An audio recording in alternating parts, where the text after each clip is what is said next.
दोस्तों, हर हर महादेव। जय पासी समाज। आज हम एक ऐसे योद्धा की कहानी आपको सुनाएंगे कि आपका खून खौल उठेगा। और मैं आज फिल्म शैली में डायलॉग के साथ में कहानी सुनाऊंगा उस योद्धा की। उस योद्धा का नाम है महाराजा राजपासी कंसपासी, और उनके दो बेटों का वर्णन भी बताऊंगा, मलिहापासी और सलिहापासी। तो आप लोग इस कहानी को सुनो और लोगों तक पहुंचाने की कोशिश करो।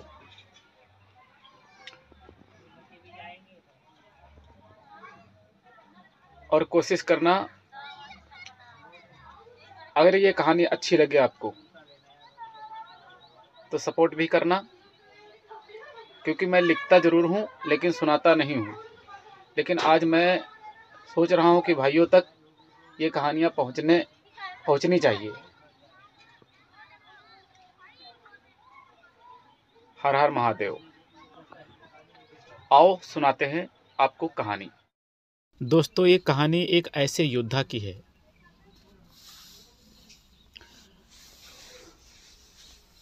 जो महाभारत से भी ज़्यादा भीषण युद्ध हुआ। अवध क्षेत्र की धरती पर कसमंडी के राजा राजपासी राजा कंस, अवध का शेर, शैलिक ऐतिहासिक युद्ध। इनकी भूमिका अवध के सिंहासन पर एक महायोद्धा, अवध का पश्चिमी भाग जहां आज लखनऊ, मलिहाबाद, संडीला और हरदोई फैले हैं, वहां की धरती पर एक महान योद्धा का शासन था, महाराजा कंसपासी का। ये क्षेत्र कसमंडी कहलाता था, जिसका केंद्र कमलाहार था। महाराजा कंसपासी को ये राज्य उनके पूर्वजों से प्राप्त हुआ था और वो इसे अपनी वीरता और न्यायप्रियता के आगे बढ़ा रहे थे। उनकी राजधानी में एक विशाल टकसाल थी, जहां सोने चांदी की मुद्राएं ढाली जाती थीं, जिससे क्षेत्र की आर्थिक स्थिति भी समृद्ध थी। 11वीं सदी का भारत, जहां विदेशी आक्रमणकारी सैयद सलार मसूद गाजी अपने इस्लामिक जिहाद के नाम पर हिंदुस्तान को रौंदता हुआ बढ़ रहा है। कन्नौज के राजा ने धर्म त्याग कर आत्मसमर्पण कर दिया, परंतु अवध में उससे टक्कर देने के लिए खड़ा था एक महावीर राजपासी राजा कंस। ये कहानी है उसके संघर्ष, बलिदान और शौर्य की, जिसने गाजी की सेना को पहली बार हिलाकर रख दिया था। अंधेरी रात, कसमंडी का किला, एक भव्य किला जिसमें राजा कंसपासी अपनी सेना के साथ युद्ध की रणनीति बना रहे हैं। सेनापति कहता है आक्रोश में कि महाराज, गाजी की सेना हमारे किले के बाहर डेरा डाल चुकी है। उसकी मंशा साफ है कि अवध को रौंदकर यहाँ इस्लाम का परचम लहराना। राजा कंस कहते हैं धधकती आंखों से, गाजी समझता है कि अवध भी कन्नौज की तरह झुक जाएगा।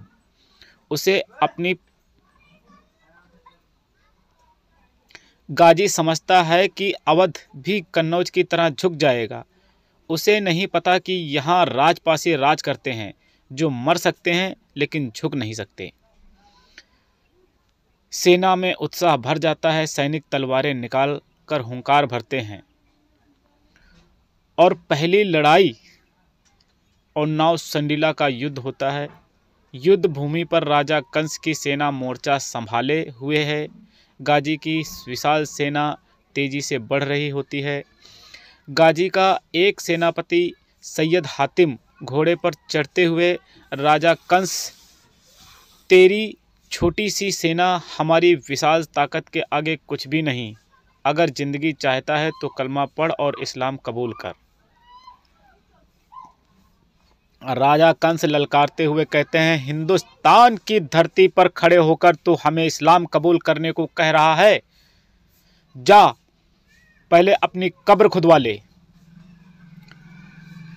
राजा कंस की सेना कहती है, हर हर महादेव के जयकारे के साथ आक्रमण करती है। भयंकर युद्ध होता है। तीरों की बारिश, तलवारों की टकराहट और चीख पुकार से मैदान गूंज उठता है। अंततः सैयद हातिम और खातिम मारे जाते हैं। गाजी की सेना पीछे हटने लगती है। द्वितीय युद्ध, कसमंडी की लड़ाई। गाजी बदले की आग में जलता हुआ अपनी पूरी सेना के साथ कसमंडी पर हमला करता है। किला घिर चुका है। सेनापति वीरपाल कहते हैं कि महाराज, दुश्मन ने किला चारों ओर से घेर लिया है। उनके पास घुड़सवार, हाथी और बड़ी तोपें भी हैं। राजा कंस मुस्कुराते हुए कहते हैं, तो क्या हुआ? हम अवध के राजपासी हैं। हमें तलवार चलाने के लिए भारी संख्या नहीं, सिर्फ हौसले की जरूरत होती है। राजा कंस रात में गुप्त रणनीति बनाते हैं, जैसे कि दुश्मन की दीवारों पर चढ़ने की कोशिश करता है। राजपासी सैनिक उन पर उबलता हुआ तेल डालते हैं, जिससे सैयद हातिम और खातिम वहीं तड़प तड़प कर मर जाते हैं। तीसरा युद्ध, कैथोलिक खतौली की अंतिम लड़ाई। राजा कंस पासी की सेना अब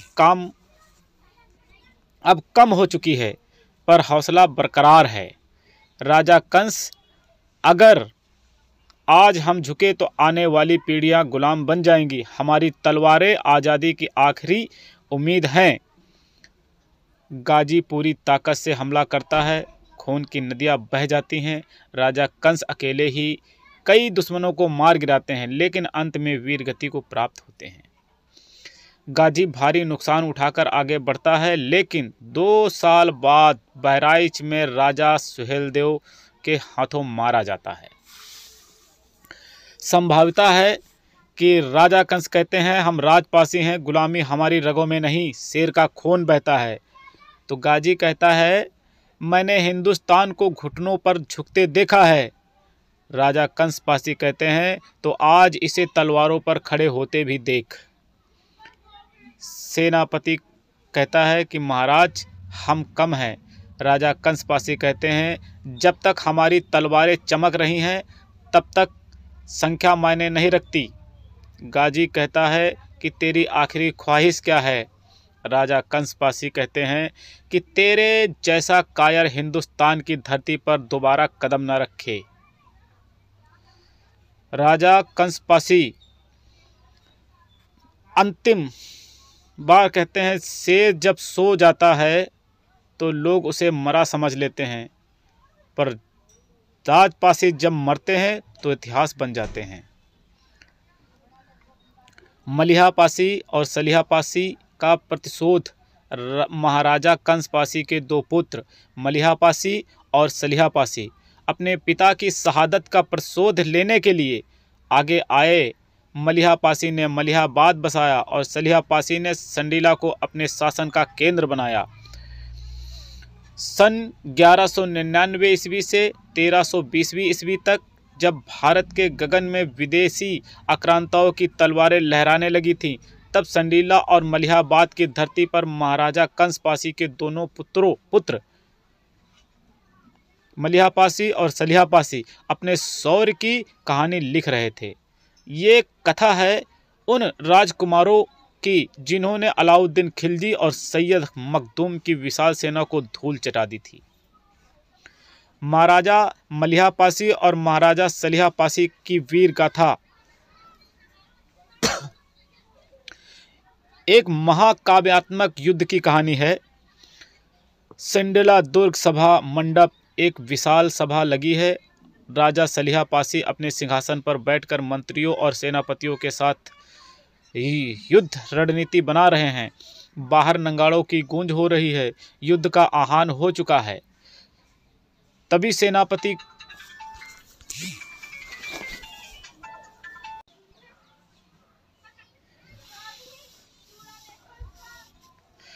सेनापति घबराए स्वर में, महाराज, दिल्ली के सुल्तान नसरुद्दीन शाह ने सैयद मखदूम और अलाउद्दीन खिलजी को अवध जीतने भेजा है।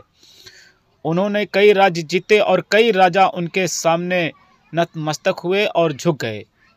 अब वे संडीला की ओर बढ़ रहे हैं। महाराजा सलिया पासी गरजते हुए कहते हैं कि पासी झुकते नहीं, टूट जाते हैं। जो अपनी मातृभूमि की रक्षा न कर सके वो राजपाट का हकदार नहीं। जाओ उस खिलजी को कह दो कि संडीला का सूर्य अस्त नहीं होता, वो अपनी काली रातों को लेकर वापस चला जाए। सभा में जयघोष गूंज उठता है। महाराजा सलिया पासी की जय के नारे लगने लगते हैं।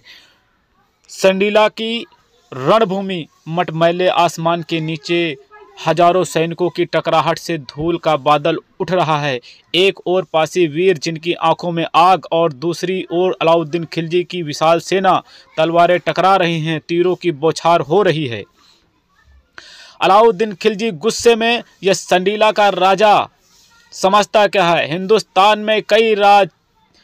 हिंदुस्तान के कई राजा मेरे आगे सिर झुका चुके हैं और ये मुट्ठी भर सैनिक लेकर मुझसे लड़ने आया है। सलिया पासी तलवार उठाते हुए कहते हैं, अलाउद्दीन खिलजी, इतिहास गवाह है कि तलवार की धार पर राज नहीं चलता, बल्कि दिलों पर राज करने वाला ही सच्चा सम्राट होता है। यह संडीला है, यहाँ की मिट्टी में शेरों का खून दौड़ता है। अचानक राजा सलिया पासी अपने घोड़े पर कूदते हैं और अपनी सेना के बीच जाकर गर्जना करते हैं।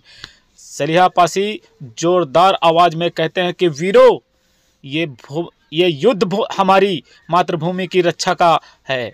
ये युद्ध हमारी मातृभूमि की रक्षा का है। जो आज रण छोड़कर भागेगा, उसकी आने वाली पीढ़ियां उसे कायर कहेंगी। तलवारें निकालो और इन आक्रमणकारियों को दिखा दो कि संडीला की मिट्टी अभी भी लाल होगी, लेकिन किसी दुश्मन के झंडे से नहीं, बल्कि उनकी खुद की लाशों से। सेना में जोश भर जाता है। पासी सैनिकों के भाले खिलजी के घुड़सवारों को चीरते हुए आगे बढ़ रहे होते हैं।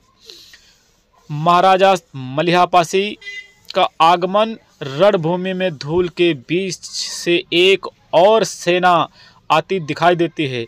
ये महाराजा मलिहा पासी हैं, जो मलिहाबाद से अपनी सेना के साथ युद्ध में शामिल होने आए हैं। महाराजा मलिहा पासी घोड़े पर खड़े होकर, मलिहाबाद के वीरों, ये युद्ध हमारी स्वतंत्रता की अंतिम कसौटी है। तलवारें इस तरह चलनी चाहिए कि दुश्मन का नामो निशान तक न बचे। पासी सेना का पराक्रम देखते ही बनता है कि लड़ाई इतनी भीषण होती है कि अलाउद्दीन खिलजी की सेना में भगदड़ मच जाती है। सैयद मखदूम और खिलजी अपने घुड़सवारों के साथ भागने पर मजबूर हो जाते हैं। संडीला और मलिहाबाद को आज़ाद हो जाता है। महाराजा सलिया पासी दुश्मनों से घिरे हुए हैं, लेकिन उनके चेहरे पर अटूट साहस और घायल होने के बावजूद वे तलवार उठाते हैं और अंतिम वार करते हैं। सलिया पासी आकाश की ओर देखते हुए कहते हैं, माँ भारती, आज मैं तेरे चरणों में अपने प्राण अर्पित करता हूँ। संडीला आज भी स्वतंत्र, और जब तक पासी रक्त की आखिरी बूंद इस मिट्टी में बहती रहेगी, तब तक ये स्वतंत्र ही रहेगा। एक अंतिम चीख के साथ वे रणभूमि में गिरते हैं, लेकिन उनके चेहरे पर विजयी मुस्कान होती है। दूसरी ओर महाराजा मलिहा पासी संडीला की आज़ादी का झंडा लहरा देते हैं। संडीला और मलिहाबाद की गलियों में जश्न का माहौल है। लोग सड़कों पर निकलकर महाराजा सलिया पासी अमर रहे और महाराजा मलिहा पासी की जय के नारे लगा रहे हैं। महाराजा मलिहा पासी जनता को संबोधित करते हुए, आज हमने दिखा दिया कि हिंदुस्तान की मिट्टी को गुलामी की जंजीरों में बांधा नहीं जा सकता। जब तक हमारी रगों में स्वाभिमान का खून दौड़ता रहेगा, तब तक कोई आक्रमणकारी हमारी धरती को नहीं झुका सकता। ये सिर्फ एक युद्ध नहीं था, ये पराक्रम और स्वतंत्रता की गाथा थी, जो इतिहास के पन्नों में अमर रहेगी। अंतिम दृश्य, गांव में एक बूढ़ी राजपासी महिला अपने पोते को राजा कंस की कहानी सुना रही होती है और बूढ़ी औरत, बेटे, ये ज़मीन उन राजपासी योद्धाओं के खून से सींची गई है जिन्होंने धर्म और देश के लिए अपने प्राण दिए। इतिहास ने भले उन्हें भुला दिया हो, पर हम उन्हें हमेशा याद रखेंगे। जय महाराजा सलिहा पासी, जय महाराजा कंस पासी, जय महाराजा मलिहा पासी।